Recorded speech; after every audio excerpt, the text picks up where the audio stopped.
Bismillahirrahmanirrahim. Assalamualaikum warahmatullahi wabarakatuh. Alhamdulillah. Alhamdulillahilladzi arsala rasulahu bil huda wa dinil haqq liyudhhira 'ala dini kullih wa kafa billahi shahida. Asyhadu an la ilaha illallah wa asyhadu anna abdur rasulullah nabiyya ba'dah. Allahumma salli wa sallim 'ala nabiyyina Muhammadin sallallahu alaihi wasallam wa ala alihi wa sahbihi wa man tabi'ahum bi ihsanin ila yaumiddin. Muba'd. Qala ta'ala fi kitabil aziz, a'udzu billahi minasyaitonir rajim. Bismillahirrahmanirrahim. Ya ayyuhalladzina amtaqullaha haqqa tuqatih wa la tamutunna illa wa antum muslimun. Jamaah salat subuh yang dirahmati Allah Subhanahu wa taala, para asatidz, para masyayikh, para hujjat, Bapak Ibu semua yang dirahmati Allah Subhanahu wa taala. Syukur alhamdulillah pada pagi hari ini kita bisa bertemu kembali dengan kajian-kajian di masjid ini yang diisi oleh para guru-guru kita, dan insyaallah pada hari ini saya hanya membadalkan saja dari ustadz kita, guru kita, Dr. Khairan M. Arif, yang beliau disampaikan oleh pengurus masjid berhalangan untuk hadir. Alhamdulillah, mudah-mudahan Allah Subhanahu wa taala senantiasa menguatkan hati-hati kita, melembutkan hati kita dengan beberapa kajian-kajian, tausiah-tausiah, ceramah-ceramah yang disampaikan oleh guru-guru kita, baik itu di masjid ini maupun di tempat-tempat yang lain, sehingga kita selalu terpaut hati kita kepada Allah Subhanahu wa taala. Dan juga kita berselawat pada kedua sanak kita, suri teladan kita, Nabi Muhammad sallallahu alaihi wasallam beserta keluarganya, para sahabatnya, dan juga mereka yang selalu berusaha istiqamah mengikuti jejak-jejak Rasulullah sallallahu alaihi wasallam sampai yaumul qiyamah nanti. Para hadirin, para asatidz, para masyayikh, para hujjat, Bapak Ibu yang dirahmati Allah Subhanahu wa taala, ikhwatul iman, para perindu surga. Alhamdulillah, pada pagi hari ini izinkan saya untuk menyampaikan tadi dengan tasbih nafs, tapi saya ingin mentadabbur. Tadabbur ini tentunya juga tujuannya tidak lain adalah untuk mensucikan jiwa kita. Dan saya mengambil dari firman Allah Subhanahu wa taala, dan firman ini, surat ini sangat masyhur, sangat populer dari kita, dan mungkin kita sudah banyak menghafal dari usia TK, usia SD, SMP, SMA, sampai kita berkeluarga, punya cucu juga sudah menghafal surat ini. Surat ini adalah surat surat Al-Fajr, yang kita tentunya sudah sangat-sangat menghafalnya. Dan surat Al-Fajr ini kita temukan dalam juz 30, ya, yang sangat-sangat surat yang sangat orang bilang sangat sederhana, tapi panjang suratnya. Dan surat ini Allah Subhanahu wa taala menyampaikan kepada kita terkait dengan nuzulnya, jadi asbabul nuzulnya. Sebab ayat ini diturunkan tidak lain adalah ini berkaitan dengan Hamzah bin Abdul Muttalib, sepupunya Rasulullah SAW, yang beliau syahid di jalan Allah Subhanahu wa taala di perang Uhud. Jadi kalau perang Uhud itu kan perang yang sangat luar biasa berkecamuknya.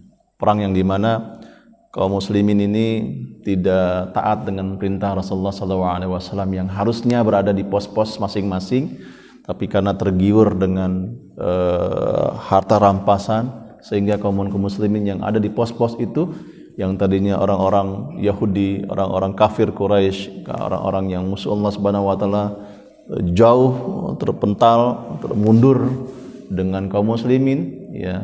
Tapi karena kita kaum muslimin itu tergiur dengan harta rampasan, harta perang, turun dari pos-posnya, dan melihatlah kemudian musuh-musuh Allah Subhanahu wa taala situasi seperti itu, kemudian berbalik arah, ya, sehingga kita mengalami yang sangat luar biasa kaum muslimin ketika itu. Dan inilah kemudian sepupu Rasulullah SAW yang bernama Hamzah itu, beliau wafat di Ghazwa Uhud, di perang Uhud. Dan surat Al-Fajr ini juga berkaitkan dengan Utsman bin Affan, yang juga beliau membeli sumur yang yang diberikan diwakafkan oleh Utsman bin Affan oleh orang Yahudi dan kemudian diberikan oleh kaum muslimin, dan luar biasa sampai saat ini kita pahami dengan bersama-sama bahwa kemanfaatan wakafnya Utsman bin Affan pada saat ini di Saudi Arabia itu sangat luar biasa. Dan biasanya memang kalau di Timur Tengah itu yang lebih menonjol itu adalah wakafnya ketimbang jiswafnya, ketimbang jisnya, zakat infak sedekahnya, tapi wakafnya sangat luar biasa. Kemudian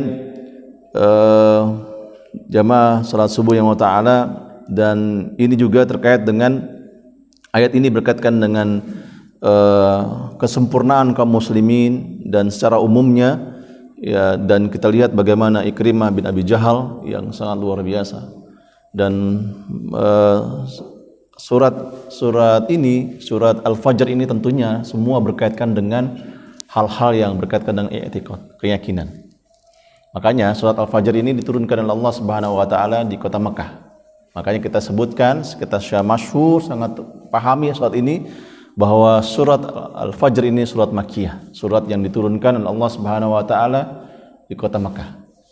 Ya, semuanya berkaitan dengan keyakinan akidah Allah Subhanahu wa taala, ya. Makanya ada beberapa hal yang kandungan dalam surat Al-Fajr ini yang luar biasa. Yang pertama, Allah Subhanahu wa taala berkaitan dengan bahwa Allah menceritakan bagaimana umat sebelum kita, umat-umat terdahulu sebelum kita yang kadzab, yang mendustakan utusan Allah Subhanahu wa taala, yang menentang utusan Allah Subhanahu wa taala, yang mereka menjadi orang-orang yang membuat makar terhadap utusan Allah Subhanahu wa taala. Inilah yang diceritakan oleh Allah Subhanahu wa taala di dalam surat Al-Fajr, yang tentunya kisah ini bukan kisah menjadi dongeng menjelang tidur, bukan juga adalah kisah-kisah yang hanya narasi-narasi dalam Al-Qur'an, tetapi bagaimana kemudian kisah ini juga adalah menjadi pelajaran bagi kita agar kita tidak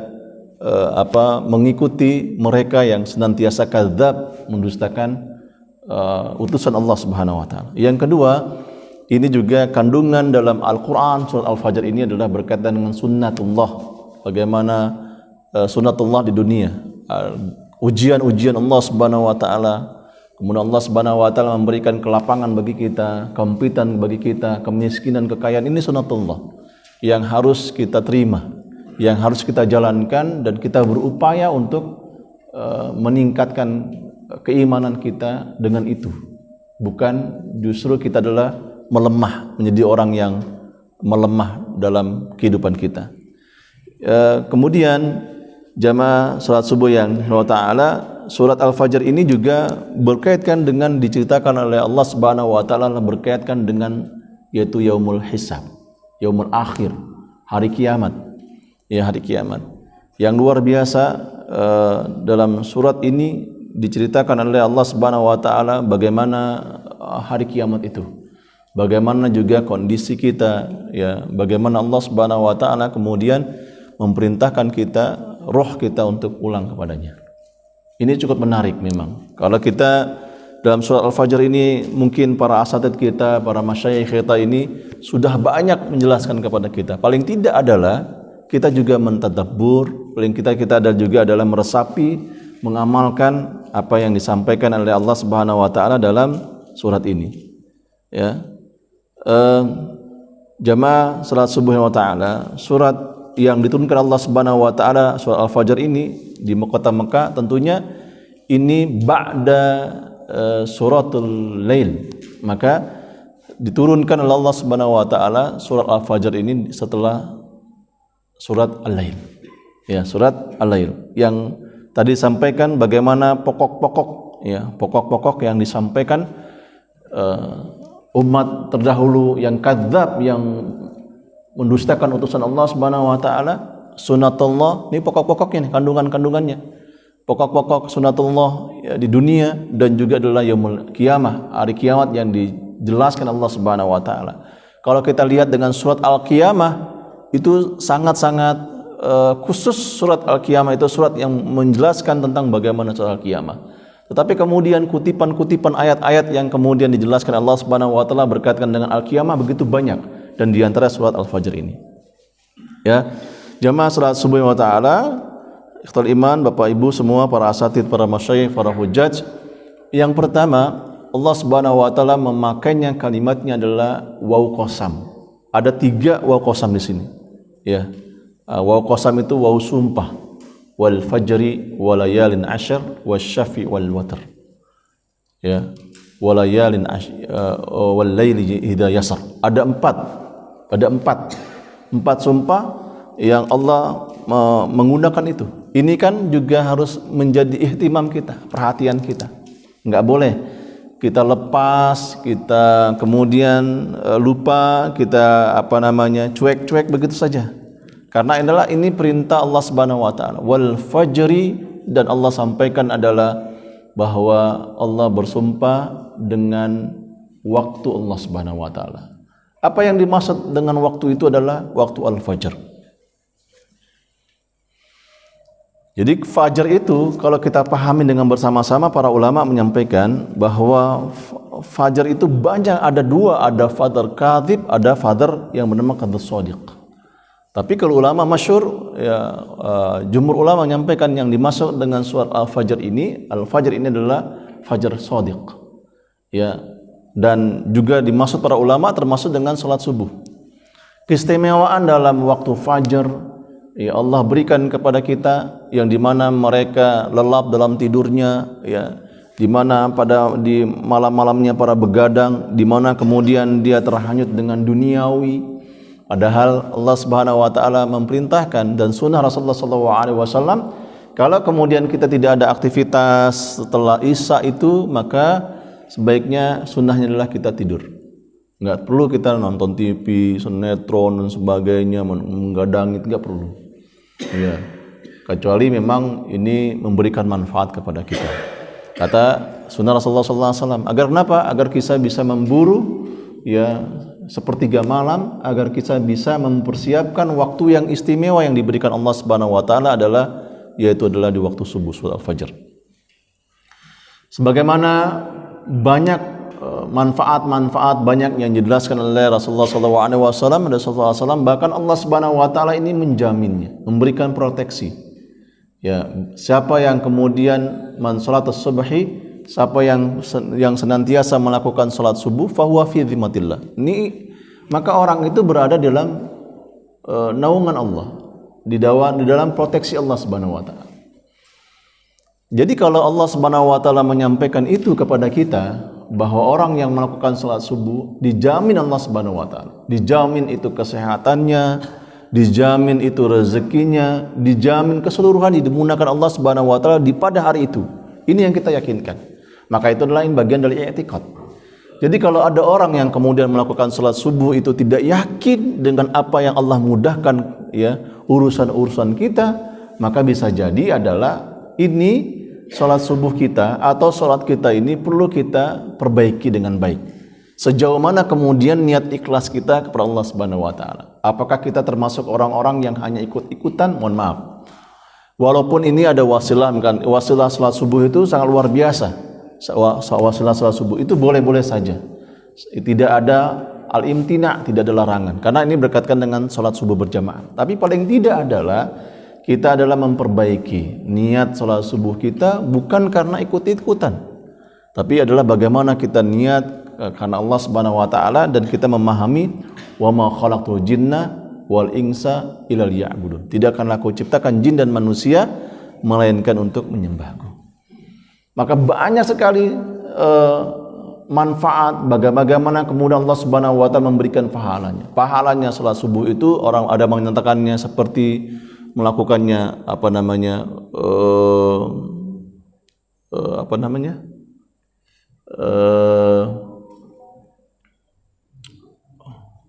puasa umrah, pahala umrah dan sebagainya. Bahkan banyak sekali kalau kita merilis sebuah hadis Rasulullah SAW terkait dengan keutamaan salat subuh. Dan inilah yang disampaikan oleh Allah Subhanahu wa taala. Bahkan yang disampaikan juga bahwa salat subuh ini adalah kalau kita lihat ditemukan dalam surat At-Takwir ayat berapa? Ayat 18. A'udzubillahi minasyaitonir rajim was-subhi idza tanaffas. Ya, was-subhi idza tanaffas. Dan demi waktu subuh yang menyingsing. Subuh ini kan pergantian, ya, ada malam, ada pagi, ya. Kemudian subuh ini adalah pergantian menyingsingnya malam hari gelapnya gulita luar biasa.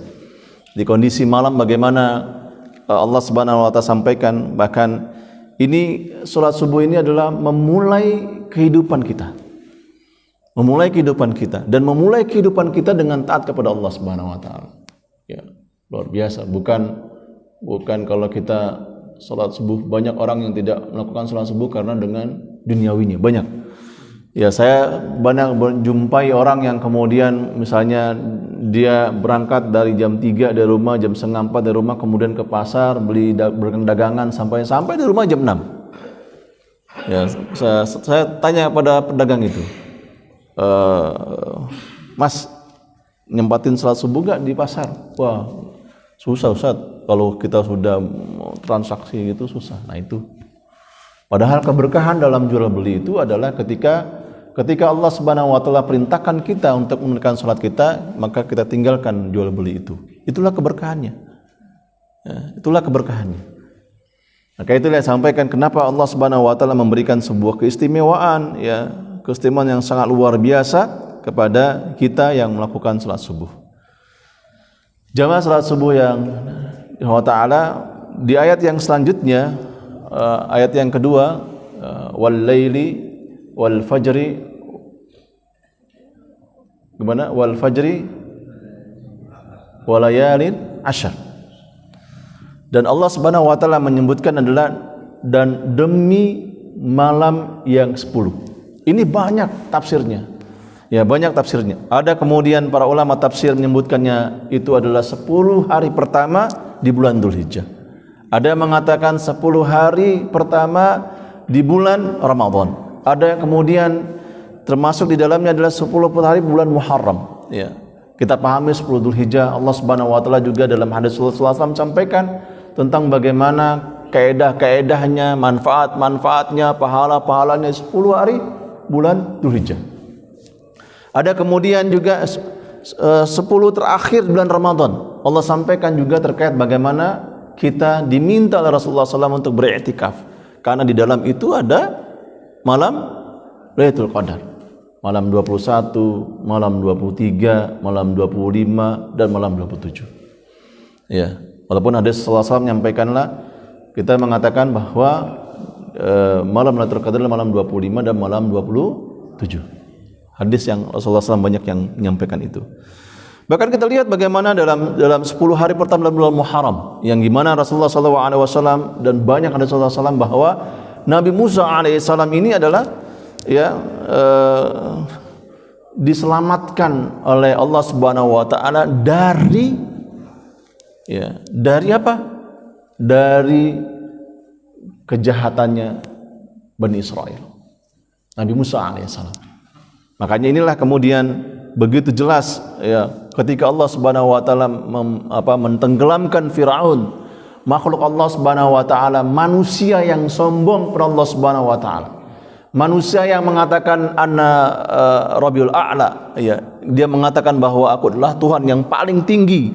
Nah, kalau kemudian kita adalah orang yang senantiasa menyatakan demikian, saya adalah orang yang paling pintar, saya yang paling orang suci, saya yang orang yang paling tahu tentang sunnah Rasulullah SAW, saya yang tahu tentang bagaimana para sahabat, maka kita termasuk orang yang al-kibr, kita adalah orang yang sombong. Nggak boleh kita. Kalau kita kemudian orang yang setiap melakukan salat zikir kita kepada Allah Subhanahu wa taala, ada sifat-sifat yang kemudian kita pahami tentang bagaimana sifat Firaun yang sombong itu, bisa jadi adalah kita adalah nahnu minhu, kita termasuk bagian dari Firaun. Ini kan Allah sampaikan kepada kita dengan kalimatnya adalah waw qasam. Dan selanjutnya juga Allah Subhanahu wa taala bagaimana terkait dengan ayat yang ketiga wasyaf'i wal watr. Menarik kalau dalam sebuah kaidah tafsir itu kalimatnya wal watr. Ada menyampaikan wasyaf'i, bukan wawunya bukan fathah, wasyaf'i witri. Kalimatnya dibaca dengan kasrah. Banyak kaidah-kaidahnya. Namun kemudian para ulama sepakat bahwa kalimat yang kemudian dia kasrah ini termasuk adalah para jumhur qura, ya, yang menyampaikan bagaimana kalimatnya wasyaf'i wal watr. Misalnya, ya, banyak qiraat yang ada qiraat hafaz. Yang qiraat hafaz ini adalah qiraat yang disahkan. Ya, jadi di Indonesia itu nggak boleh pakai qiraat yang lain kecuali qiraat hafaz. Dan nanti kalau kita pahami dengan qiraat yang lain, ini namanya ulama para jamaah akan kebingungan seperti apa nakiranya. Ya, jamaah salat subhanahu wa ta'ala kalimatnya wasyaf'i wal watr, ya, banyak yang kita pahami dengan bersama-sama, ya, bahwa pemahaman sumpah yang ketiga ini ada menyampaikan bahwa para ulama ini menafsirkan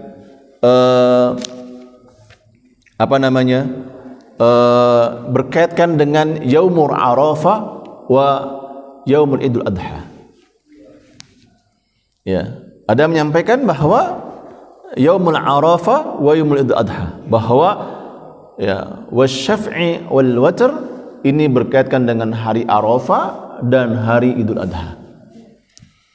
Secara tafsir. Tetapi dengan kaidahnya bahwa Allah Subhanahu wa taala, ya, menunjukkan makhluk Allah Subhanahu wa taala, dan witir ini mengisyaratkan bagaimana Allah Subhanahu wa taala menciptakan manusia. Jadi ada watr, di witir kan ganjil, ada genap, ada ganjil. Ya, genap dan ganjil. Bahkan genap ganjil saja itu dipakai oleh kita. Iya, dipakai oleh menjadi aturan kalau kita berkendaraan. Iya, ini tanggal berapa ya? Tanggal 13. Berarti keluarnya dengan ganjil. Ya, dipakai oleh manusia. Ya, dipakai oleh manusia. Nah, akan tetapi jamaah salat subuh yang Allah Ta'ala, maka yang terpenting bagi kita adalah bagaimana sumpah yang tadi itu ini adalah tidak akan terlepas dalam kehidupan manusia, karena tentunya adalah manusia yang diciptakan Allah Subhanahu wa taala ini juga berkaitan dengan genap dan ganjil, atau genap atau ganjilnya. Yang kemudian yang keempat, kita mentadaburinya wal laili wal fajri wal laili asyr wasyaf'i wal watr. Bapak Ibu, ya, wal laili idza yasar wal fajri wal layalin 'ashr wasyaf'i wal watr wal laili idza yasar. Dan disebutkan di sini apa yang keempat ini, bahwa Allah juga memakainya dengan sumpahnya demi malam yang berlalu, ya, dan malam itu berlalu. Ini kan malam menunjukkan Allah Subhanahu wa taala bagaimana malam itu Allah sampaikan kepada kita ada keistimewaan di malam hari untuk kita bangun dengan sepertiga malam. Ya, kalau kita lihat bacaan kalimat yang lain, qumil laila ilal qalila nisfahu aw inqus an qalila. Allah sampaikan kepada kita ini imtiaznya, istimewa kita di sepertiga malam. Allah minta kepada kita untuk bangkit, bangun. Kemudian kita tunduk kepada Allah Subhanahu wa taala, sujud kepada Allah Subhanahu wa taala, kita berdoa kepada Allah Subhanahu wa taala. Dan waktu-waktu itulah kemudian Allah Subhanahu wa taala mengabulkan permintaan kita. Sepertiga malam. Kan kalau subuh kita sekarang di 4:30. Memang kita ini kadang-kadang manusia ini, ya, ketika subuhnya bilang jam 4, subuhnya jam 4. Ini kita harus bangunnya jam ini. Tapi ketika kemudian subuhnya jam 4:30, alarm tadi sudah disetnya jam sekian, 4:30 subuhnya disubuhkan jam 4:15 atau jam 4:15 di settingnya. Seharusnya kita adalah men-setting itu, misalnya kalau kita ingin membiasakannya, setting misalnya alarmnya subuh kita jam 4:30, berarti kita bangunlah jam 3:30, minimal jam 3:30. Atau jam 3-nya. Tapi kalau kemudian kita tidak bisa, berat luar biasa dalam kondisi apapun, paling tidak adalah kita melakukan 2 rakaat sebelum salat subuh. Ini kan istimewa. Ya, istimewa yang disampaikan oleh Allah Subhanahu wa taala, dan Allah sebutkan kepada kita adalah wal laili idza yasar. Demi waktu malam yang sangat berlalu. Dan jamaah salat subuh yang dirahmati Allah taala, tentunya sumpah-sumpah ini yang disampaikan Allah Subhanahu wa taala ini sungguh menarik untuk kita perhatikan. Ya, kalau kita sampaikan kalimatnya sumpah itu wal asr, la uqsimu biyaumil qiyamah, ada juga dengan kalimat sumpah. Ini menarik sekali untuk kita perhatikan. Bisa jadi adalah kita pahami artinya itu, kita bisa mentadabburi itu, tapi ada kalimat, ada makna yang tersirat yang kita tidak pahami itu kecuali Allah Subhanahu wa taala. Ini menarik. Jadi ada ulama mengatakan kalau ada Allah Subhanahu wa taala, ada firman Allah Subhanahu wa taala dengan kalimatnya waqul qasam, kata Allah Subhanahu wa taala, kata ulama itu bahwa Allah ini tidak main-main untuk melakukan demi waktu. Ya, maka waktu itu watilkal ayyamu dawiluha. Waktu itu terus bergulir. Ya. Waktu itu harus bergulir. Bahkan kerja-kerja kita, kalau kemudian kita pahami dengan waktu 24 jam itu mungkin tidak cukup dengan kerja-kerja kita. Kayaknya tadi baru cuci piring deh. Kayaknya tadi baru nyeriska deh. Kayaknya tadi baru ini, kok cepet banget ya malamnya. Kayaknya tadi baru baca buku, kayaknya tadi baru kesana, cepetnya malamnya. Ini kan waktu yang diberikan Allah Subhanahu wa taala agar kita tidak boleh lalai dengan waktu. Kita memanfaatkan waktukah atau kemudian kita meninggalkan waktukah? Jamaah salat subuh yang taala, kalau kita orang yang senantiasa memahami waktu yang 24 jam itu, mungkin dalam satu hari itu 24 jam, kalau kita lakukan dengan zikir kepada Allah Subhanahu wa taala, tundukkan kepada Allah Subhanahu wa taala lisan kita yang tidak pernah basahi dengan kalimat-kalimat Allah Subhanahu wa taala kecuali dengan kalimat Allah taala, bisa jadi adalah hati kita ini hati yang lunak. Hati yang lembut kepada Allah Subhanahu wa taala, dan kita merasa bahwa Allah Subhanahu wa taala menguasai diri kita. Kita merasa bahwa ada malaikat Allah Subhanahu wa taala yang kemudian mencatat amal-amal kebaikan kita. Kita merasa bahwa Allah Subhanahu wa taala memberikan keberkahan kepada kita bila kita adalah memanfaatkan waktu yang diberikan Allah Subhanahu wa taala. Jadi jangan sampai waktu itu ya terus bergulir sementara kemudian kita jauh dari Allah Subhanahu wa taala. Ya, berbahasa orang milenial, jangan sampai kita termasuk adalah orang yang bagian dari orang yang rebahan. Bawa rebahan. Ternyata itu bukan hanya orang milenial. Orang kolonial juga demikian. Saya temukan orang kolonial. Ini luar biasa. Mohon maaf saya tidak bicara orang kolonial ya. Ya, usianya mungkin sudah 60 tahun saya bilang. Saya cuma nyindirnya kayak cucunya aja, senderan, main handphone, kemudian mohon maaf ya, ini usianya di atas 60, senderan, main handphone, senderan, kemudian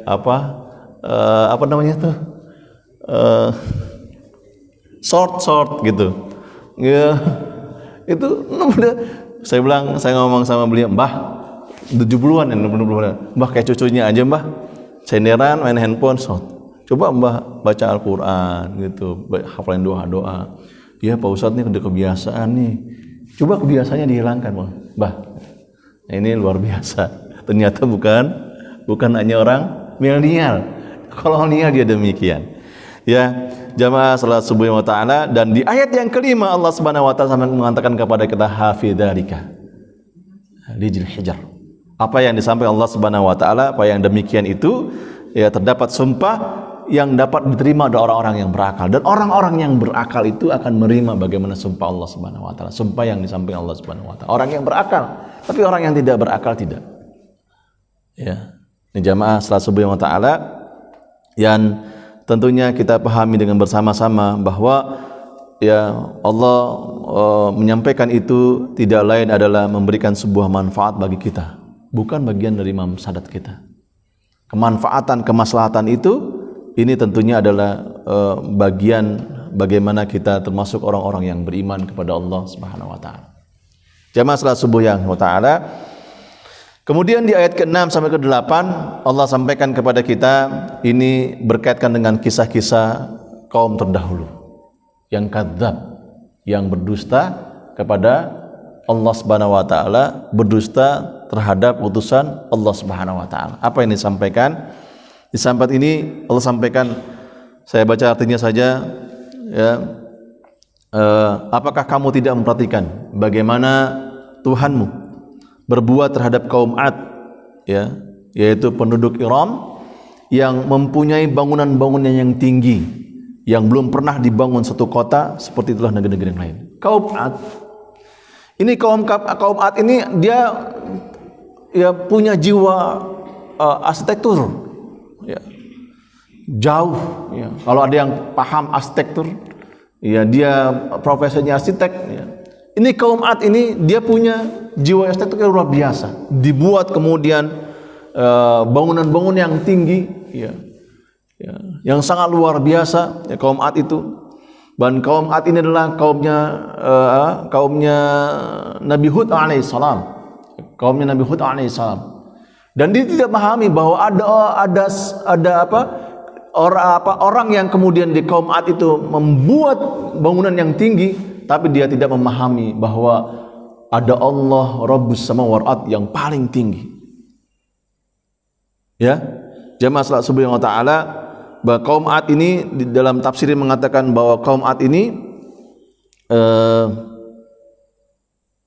keturunannya Ad bin As bin Aram bin Sam bin Nuh, dan inilah yang disampaikan oleh Allah Subhanahu wa taala bagaimana mereka bisa membuat bangunan yang tinggi dan luar biasa, menjulang tinggi yang kokoh sebagaimana kita lihat di Jakarta Pusat, ya, bangunan yang tinggi yang luar biasa.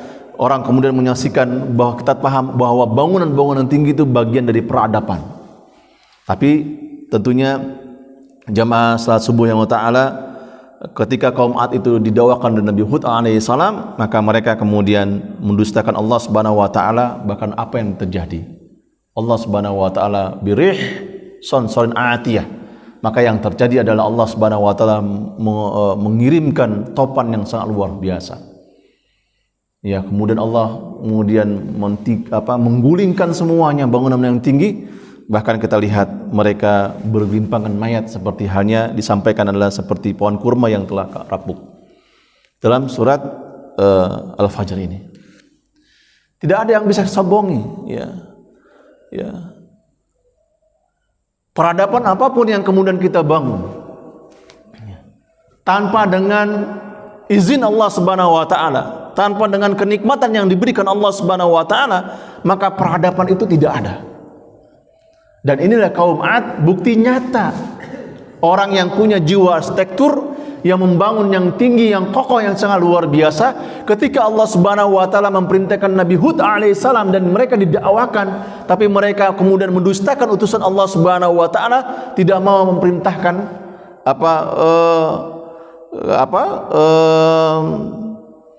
Allah Subhanahu wa taala, sujud kepada Allah Subhanahu wa taala, maka kemudian Allah Subhanahu wa taala mengirimkan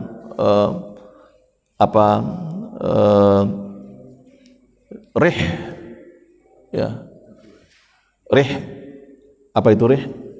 Tupan atau topan, yang angin yang begitu kencang, jamaah salat subuh yang taala. Dan inilah kita pahami dengan bersama-sama bahwa kaum Ad ini, kaum Ad yang diutus oleh Nabi Hud, diutus oleh Allah Subhanahu wa taala, ada kalimat yang disampaikan oleh Nabi Hud alaihissalam kepada kaum Ad. Apa itu? A'udzubillahi minasyaitonir rajim. Qala ya qaumi ibudullaha ma lakum min ilahin ghairu. Kata kaum Ad, kata Nabi Hud alaihissalam ketika Nabi Hud menyampaikan kepada kaum Ad, qala ya qaumi, wahai kaumku, u'budullah, beribadalah kalian kepada Allah Subhanahu wa taala, ma lakum min ilahin ghairi. Ini nyata disampaikan oleh Nabi Hud alaihissalam bahwa tidak ada ilah selain Allah Subhanahu wa taala. Tapi jawabnya apa? Jawabnya oleh kaum Ad yang begitu sombongnya, fa'ama 'adun fastakbaru. Sementara maka orang-orang kaum Ad itu fastakbaru, dia menyombongkan fil ard bighairil haq, tanpa dibenarkan Allah Subhanahu wa taala, wa qala man asyaddu minna. Siapa yang paling kuat dari kami? Enggak ada yang kuat. Enggak boleh sombong kita. Ya, mau kita punya masa, kayak punya dana, ya, bikin makar orang, ya. Nggak perlu sombong. Ini kaum Ad mengatakan man asyaddu minna, siapa yang paling kuat dari kami, siapa yang paling pintar, siapa yang tahu tentang peradaban. Ya, nggak boleh kita sombong. Yang kemudian dalam surat Al-Fajr ini berbicara dengan kaum Tsamud.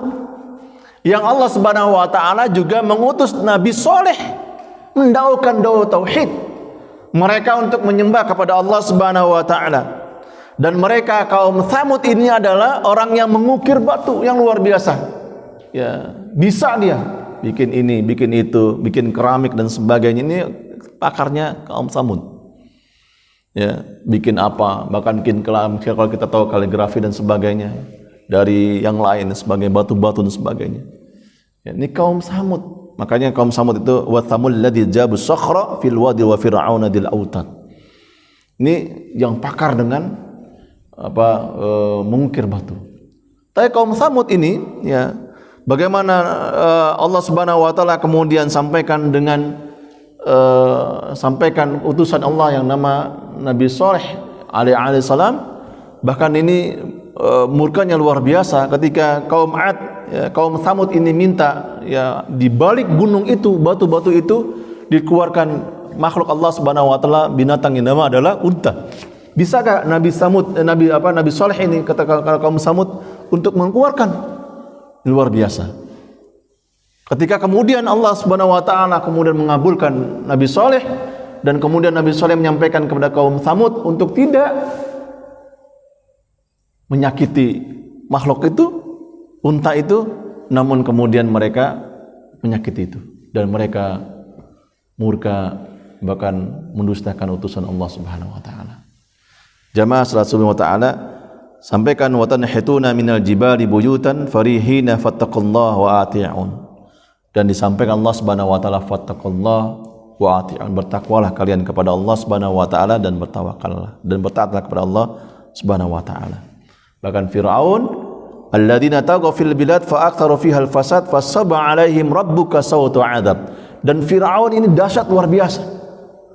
Ya, ini makhluk Allah Subhanahu wa taala yang sangat luar biasa, sombongnya luar biasa. Ya, ada menteri-menterinya, ada para yang kemudian membackingin mereka, orang yang kemudian membuat pidatonya Firaun, ya. Ya. Ini Firaun bisa jawab apa enggak, dibuat oleh orang-orang yang paham tentang pidatonya Firaun yang buat itu. Dasarnya luar biasa, sombongnya luar biasa. Makanya kemudian ketika Allah Subhanahu wa taala sampaikan ya tentang bagaimana Allah mewahyukan Nabi Musa alaihissalam ketika kemudian dikejar-kejar oleh Firaun, ya, dengan wa asri bi ibadi fadrib lahum tariqa fil bahr. Bahkan Allah Subhanahu wa taala menyampaikan untuk fadrib lahum tariqan fil bahr, minta untuk membuat jalan di lautan, ya. Ya, maka Allah Subhanahu wa taala kemudian menyelamatkan Nabi Musa alaihissalam dari kejarannya Firaun dan para tentaranya. Ini luar biasa jamaah salat subuh yang wa taala. Ini para anbiya, ya, utusan-utusan Allah Subhanahu wa taala didustakan. Jadi kita bagaimana kita pahami itu? Ya, karakternya kita buang-buanglah. Bagaimana karakter kaum Ad, kaum Tsamud, karakternya kaum Firaun, hilangkan, jauhkan. Ya, secara akademis, secara nilai kita dalam akademis kita, jangan merasa kita ada orang yang paling pintar. Saya paling pintar, saya sudah menghafal, sudah tahu tuh kitab-kitab lain, itu kitab apa dan sebagainya. Misalnya nggak ada hadis yang paling sahih kecuali Sahih Bukhari, dia nggak tahu. Sahih Bukhari itu masanya ketika masanya di eranya di eranya Imam Syafi'i. Ya. Dia nggak tahu bagaimana kemudian Al-Muwatta Imam Malik, ya. Ya, makanya ketika Imam Syafi'i menyampaikan dengan kitabnya Al-Muwatta Imam Malik, berapa kemudian fasenya? Adakah kemudian Imam Bukhari di masa Imam Syafi'i? Imam Syafi'i usia berapakah kemudian ketika di masanya Imam Malik? Pernahkah kemudian Imam Syafi'i belajar dengan Al-Muwatta Imam Malik? Ini kan harus dipahami dengan tadwin di Sunnah Al-Nabawiyah. Kapan kemudian hadis itu disusun? Di fase di tahun Hijriah keberapa? Di abad keberapa? Kenapa di abad ke-1? Kenapa tidak di abad yang kedua? Di abad ketiga? Kenapa kemudian di abad yang kedua tasnifnya, penyusunnya hadis Rasulullah SAW? Ternyata di abad kedua itu orang-orang yang kadzab, orang-orang yang pendusta, orang-orang yang kemudian menyebarkan kabar-kabar dusta, orang yang kemudian menambah-nambahkan ibadah-ibadah, menambahkan akidah-akidah dan sebagainya. Di abad yang kedua kemudian dituliskan, kemudian mentasdifkan itu hadis sallallahu alaihi wasallam. Itu belajar. Iya. Bagaimana tafsir bil ma'thur, tafsir ayat bil ayat, ayat bil sunnah, sunnah bis sunnah. Ini kita paham. Jadi kita jangan merasa kemudian kita termasuk orang yang kemudian kita orang yang paling sombong, orang yang paham dengan kitab-kitab klasik. Bagaimana ini fikih? Kenapa ada fikih? Fikih ini duluan mana fikih dengan usul fikih? Bagaimana memahami usul fikih, al-qaidah fisik? Bagaimana memahami tentang al-umur bil maqasidiha? Oh, ternyata ketika ada orang yang kemudian masuk ke masjid misalnya. Ini saya insert aja agar kita nggak sombong. Masuk ke masjid. Dia setelah pada salat asar, dia salat asar selesai pulang. Dia pulang, ketika kemudian dia pulang, dia masuk ke masjid inti etikaf. Ketika itu adalah jam 5. Boleh gak dia melakukan salat asar? Ada yang mengatakan enggak boleh, la salat al-ba'da salat asar. Tidak ada salat asar. Padahal itu boleh. Bagaimana kita melakukan salat tahiyatul masjid? Karena tahiyatul masjid itu sebabnya adalah dukhul masjid. Enggak boleh kita mengatakan itu bid'ah kah? Tidak boleh mengatakan itu dilarang, enggak boleh. Enggak ada salat asar. Karena adalah salat tahiyatul masjid itu sebabnya adalah dukhul masjid, masuk salat masjid. Walaupun di salat asar dia pulang ke rumahnya, kemudian saya mau etikaf. Jam 5 etikaf sampai baca Al-Quran menunggu maghrib. Dia masuk masjid, melakukan salat tahiyatul masjid, itu boleh, jawaz, diperbolehkan. Jadi nggak boleh kita sombong, saya termasuk orang yang paham sunnah, nggak boleh. Dan kemudian jamaah salat subuh yang ta'ala, suruh jam berapa Pak? 5-7 menit lagi. Baik. Fa'amal insanu idza mabtalahu rabbuhu fa'akrahu wa na'amahu fayaqulu rabbi akraman wa amma idza batalahu faqadara 'alaihi rizqahu fayaqulu rabbi ahanan.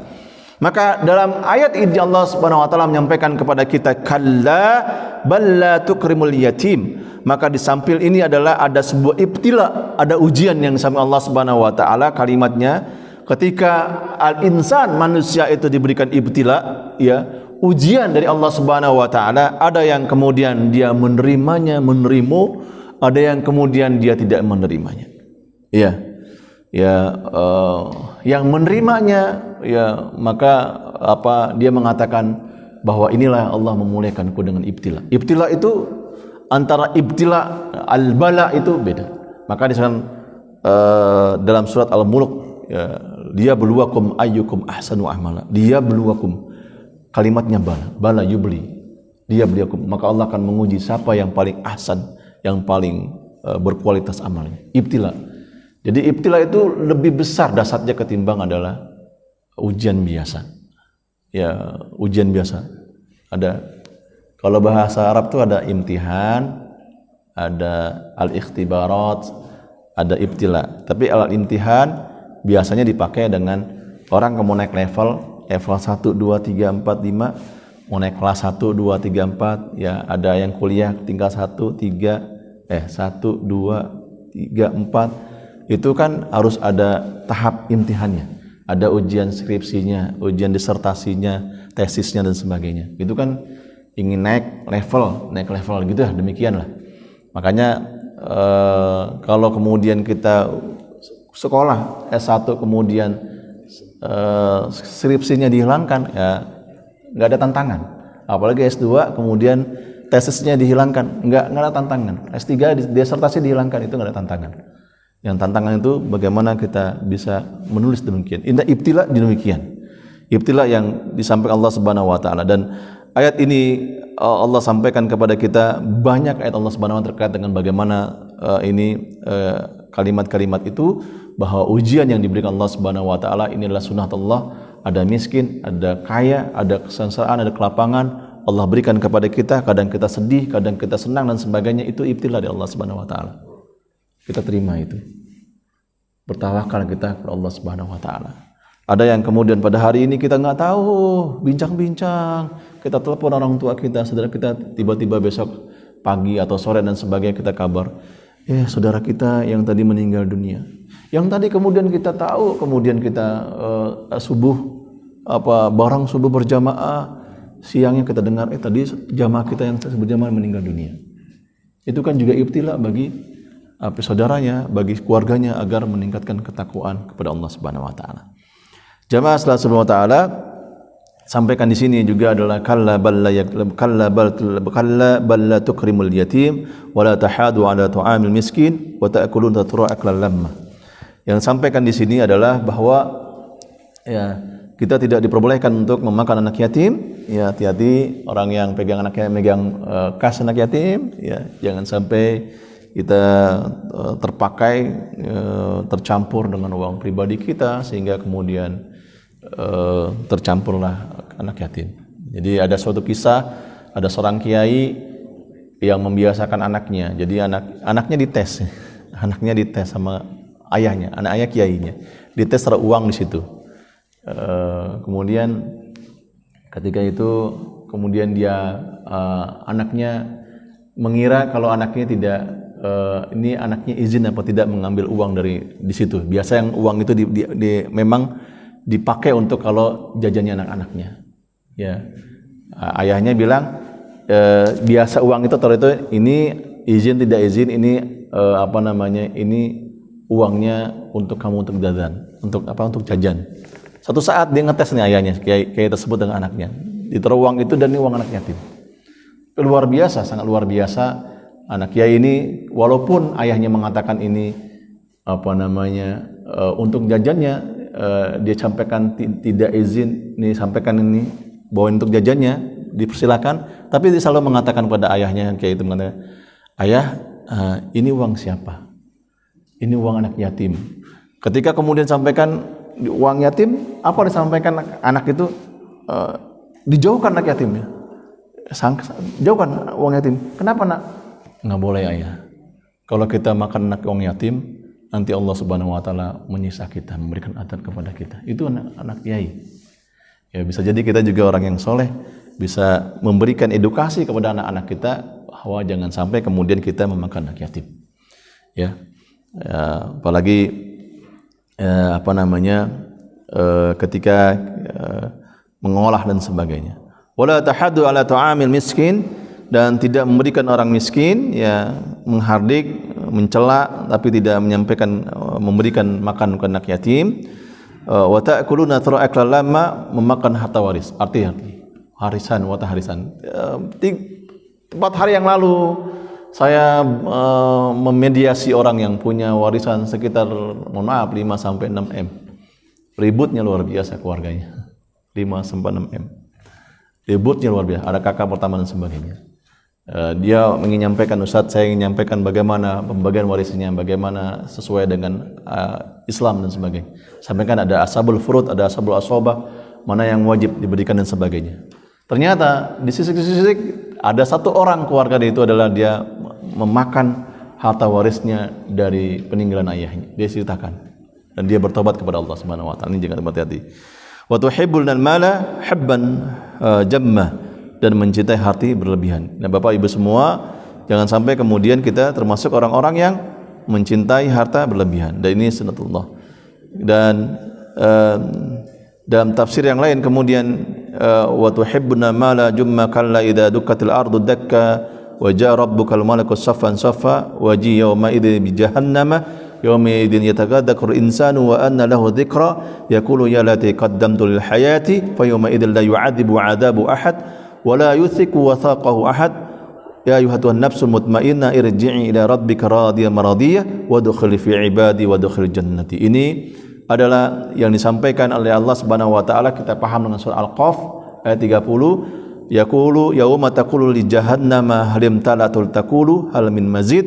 Ketika itu disampaikan oleh Allah Subhanahu wa taala ketika orang yang kemudian dilemparkan ke dalam api Jahannam, maka kemudian menyampaikan kepada Jahannam, pada nanti, apakah kamu sudah penuh? Maka Jahannam mengatakan, masih adakah tambahan? Itu sudah penuh, tapi masih ada tambahan orang-orang yang makan anak yatim, makan harta warisan, ribut sama warisan, menghardik anak orang miskin dan sebagainya. Dan itu disampaikan. Adakah kamu neraka Jahannam sampaikan Allah Subhanahu wa taala, penuhkah enggak? Jahannam, apakah ada tambahan yang lain? Jadi neraka Jahannam kan langsung menampung orang-orang yang makan anak yatim, orang makan tidak pernah menghardik orang miskin, orang minta-minta, kita dia minta-minta kepada kita tapi tidak memberi, tapi kita menghardiknya, kemudian kita memakan harta warisan dan kita mencintai harta kita melebihi cinta kita kepada Allah Subhanahu wa taala.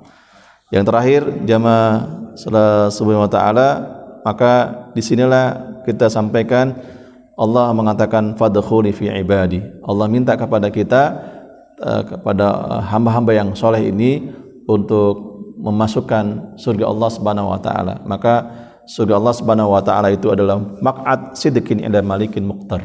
Itu adalah tempat duduknya orang-orang yang bertakwa, orang-orang yang membenarkan Allah Subhanahu wa taala. Itu surga. Jadi surga itu tempat orang-orang yang membenarkan Allah Subhanahu wa taala. Tapi kalau ada orang yang tidak membenarkan pada dunia ini, tidak mengenal Allah Subhanahu wa taala, maka bukan tempatnya surga, tempatnya tempat yang lain. Jadi jangan kemudian kita adalah orang yang berbangga, yuk gibah berjamaah. Ya, udah dinasihatin, jangan gibah. Si A itu, si B misalnya nasihatin si A, jangan gibah. Si A kemudian meledek si B, yuk kita gibah jamaah. Ini dahsyatnya orang ini. Ulama mengatakan kal an'am, orang ini adalah melebihi dari binatang ternak. Ya, dahsyat makanya. Jangan sampai kita seperti itu. Nah, inilah disampaikan oleh Allah Subhanahu wa taala, fadkhuli fi ibadi wadkhuli jannati. Makanya Allah sampaikan kepada kita orang yang mutmainnah, orang yang bersih dan sebagainya untuk kita masuk dalam surga Allah Subhanahu wa taala. Pertanyaan bagi kita adalah, apakah kita adalah natabassam indal mauti am lam natabassam indal mauti? Yang menjadi pertanyaan bagi kita adalah, tersenyumkah kita ketika ajal menjemput kita, atau kita tidak tersenyum ketika ajal kita menjemput kita? Itu pertanyaannya.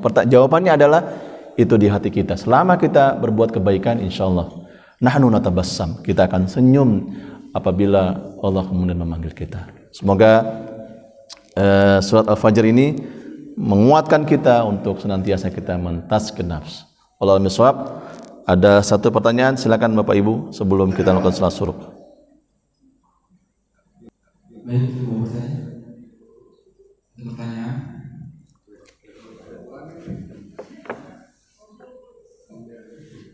Assalamualaikum warahmatullahi wabarakatuh.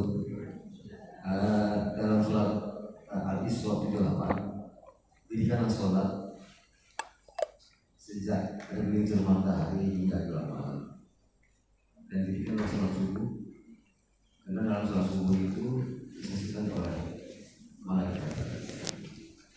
Yang disaksikan oleh malaikat ini adalah malaikat yang shift malam dan shift siang bertemu.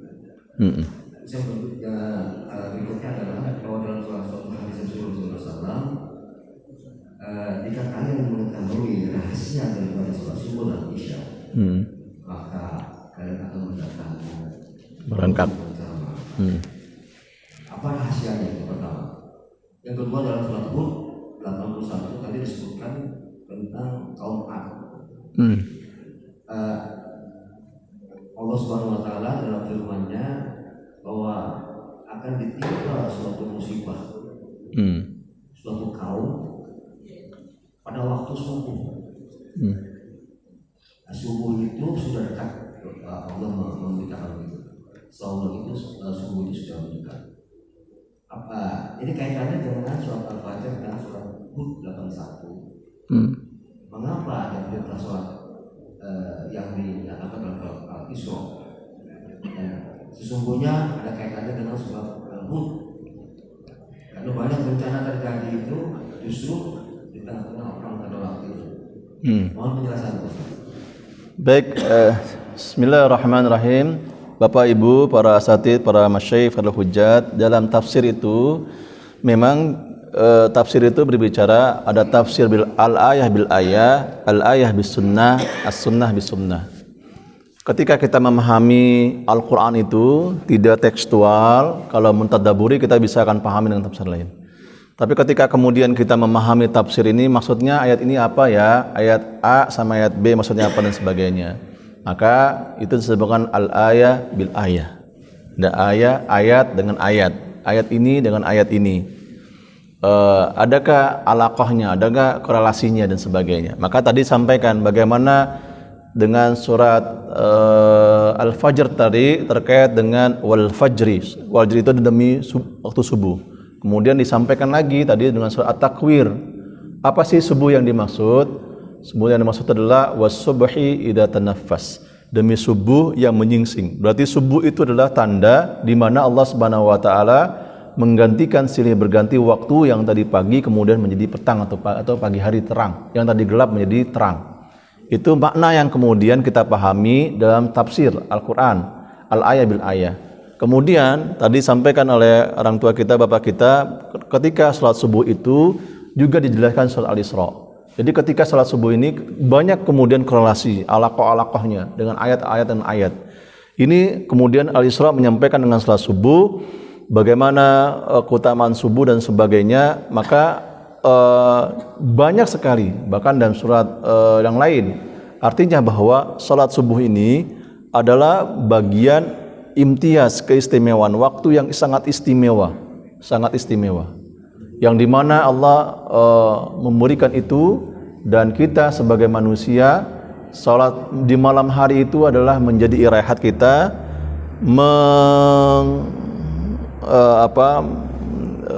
rasa capek kita hilang dan sebagainya dengan istirahat malam kita. Dan tentunya adalah ini menjadi su'ulbah, menjadi sangat sulit ke orang yang memang tidak terbiasa atau orang yang kemudian di dalam hatinya imannya yang berpura-pura kepada Allah Subhanahu wa taala ketika dia salat subuh. Ini istimewanya sangat luar biasa. Maka itulah hadis Rasulullah SAW yang sampaikan yang tadi, bahwa kalau saja orang tahu tentang bagaimana istimewa salat subuh itu, maka dia akan mendatanginya dengan merangkak. Karena begitu banyak istimewanya, begitu banyak pahalanya. Bahkan tadi disampaikan bagaimana malaikat Allah Subhanahu wa taala menyaksikannya orang-orang yang melakukan subuh. Ini luar biasa makanya. Ya, sakil, sangat berat orang yang memang memberatkannya itu. Orang kesiangan lah dan sebagainya. Jangankan demikian, ketika Ramadan saja, awal Ramadan mungkin terbiasa ya, awal-awal 3, 4, 5 hari ya sepekan Ramadan. Tapi ketika udah 7 hari, 8 hari Ramadan, itu biasanya subuhnya sudah mulai orang habis sahur sudah tidur dan sebagainya. Ini begitu beratnya lah, luar biasa. Makanya itu banyak fadailnya sampai salat subuh itu. Kalau dia tahu bagaimana keistimewaan salat subuh, maka dia akan datang dengan merangkak. Dan malaikat Allah Subhanahu wa taala menyaksikannya. Kemudian tadi dengan salat Hud. Salat Hud itu berbicara terkait dengan bagaimana salat subuh juga, bagaimana kemudian bencana dan sebagainya. Ya, itu memberikan sebuah isyarat bagaimana Allah Subhanahu wa taala memberikan azab atau kemudian Allah bencana-bencana itu adalah di waktu fajar, di waktu subuh misalnya. Waqi'iyahnya bagaimana? Realitanya bagaimana? Ya, realitanya bagaimana? Apakah kemudian ayat ini menjawab dengan realita? Makanya saya sampaikan kepada jamaah, ketika kita bicara dengan fikih ahkam, ada fikih waqi', ada fikih hukum, ada fikih realita. Realitanya seperti apa? Benarkah Al-Quran ini menjawab bahwa bencana itu di datang salat subuh? Ternyata ada. Makanya al-ayah bil ayah, al-ayah bis sunnah. Bagaimana menjelaskannya ayat bis sunnah? Kenapa kenapa subuh itu dengan Hud dengan surat Hud. Surat Hud itu ya, Nabi Hud alaihissalam yang kemudian menyampaikan dakwah tauhid kepada kaum Ad, ya, kaum Ad itu begitu jelasnya penjelasan dalam surat Hud. Kadang kita menamakan kenapa surat Al-Baqarah? Karena surat Al-Baqarah itu di dalamnya adalah ketika siapa? Ketika Nabi siapa? Memerintahkan kepada Bani Israel, Nabi siapa? Ya, untuk menyembelih sapi. Nabi siapa? Nabi Musa alaihissalam. Maka disebut dengan suratnya surat Baqarah.